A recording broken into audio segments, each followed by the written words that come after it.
Անկարան կշարունակի աջակցել Ադրբեջանին հետևելով մեկ ազգ երկու պետություն սկզբունքին, հայտարարել է Թուրքիայի նախագահը։ Ռեջեփ Էրդողանը կառավարության նիստից հետո ունեցած ելույթում նաև վերահաստատել է, որ իր երկիրը այսուհետ էլ ջանքեր կգործադրի հանուն Հարավային Կովկասում կայունության և տնտեսական զարգացման։ Էրդողանն անդրադարձել է Վրաստանի տարածքում Թուրքիայի ռազմաօդային ուժերի ինքնաթիռի կործանմանը, նշել Վրաստանի և Ադրբեջանի իշխանությունները սերտորեն գործակցել են որոնողափրկարարական աշխատանքներում։ Նա տեղեկացրել է, որ առաջիկայում պարզ կդառնա ինչու է օդանավը կործանվել։ Խոսելով Գազայում իրավիճակից, Թուրքիայի նախագահը հայտնել է, որ չնայած Իսրայելի ստեղծած խոչընդոտներին շարունակում են հումանիտար մատակարարումները։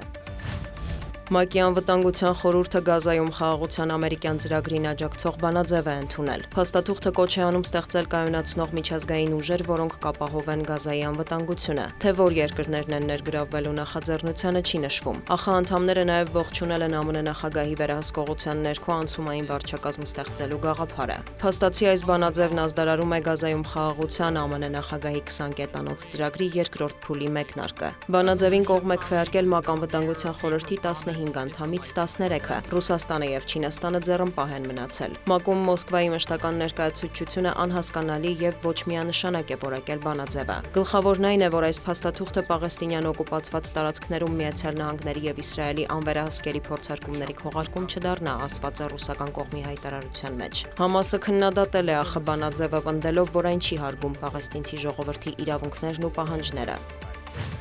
Ռուսաստանը և Ուկրաինան հայտնում են փոխադարձ հարվածների մասին։ Ուկրաինական Դնեպր քաղաքում բնակելի շենքեր, քաղաքացիական այլ օբյեկտներ են վնասվել, հրդեհներ են բռնկվել, կան վիրավորներ։ Ռուսական հարվածների հետևանքով Խարկովում հայտնի է 1 զոհի մասին։ Ռուսական Բելգորոդի մարզում էլ ուկրաինական հարվածների հետևանքով խաղաղ բնակչության շրջանում կան վիրավորներ, առևտրային և այլ օբյեկտներ են վնասվել։ Ռուսաստանի բնատվյալով գիշերը Դաշնության տարածքում խոցվել է ուկրաինական շուրջ 50 ԱԹՍ։ Թիրախում են եղել Վորոնեժի, Տամբովի, Ռոստովի, Յարոսլավլի և այլ մարզեր։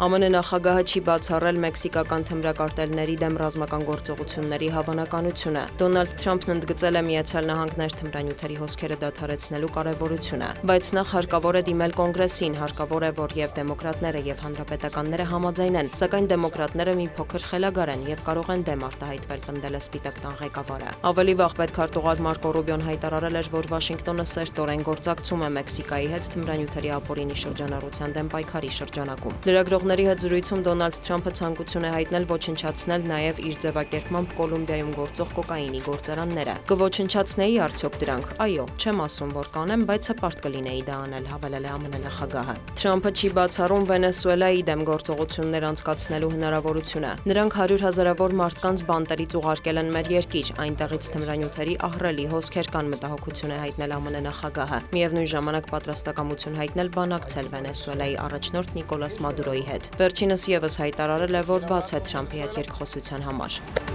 Դիանա Գասպարյան, լուրեր։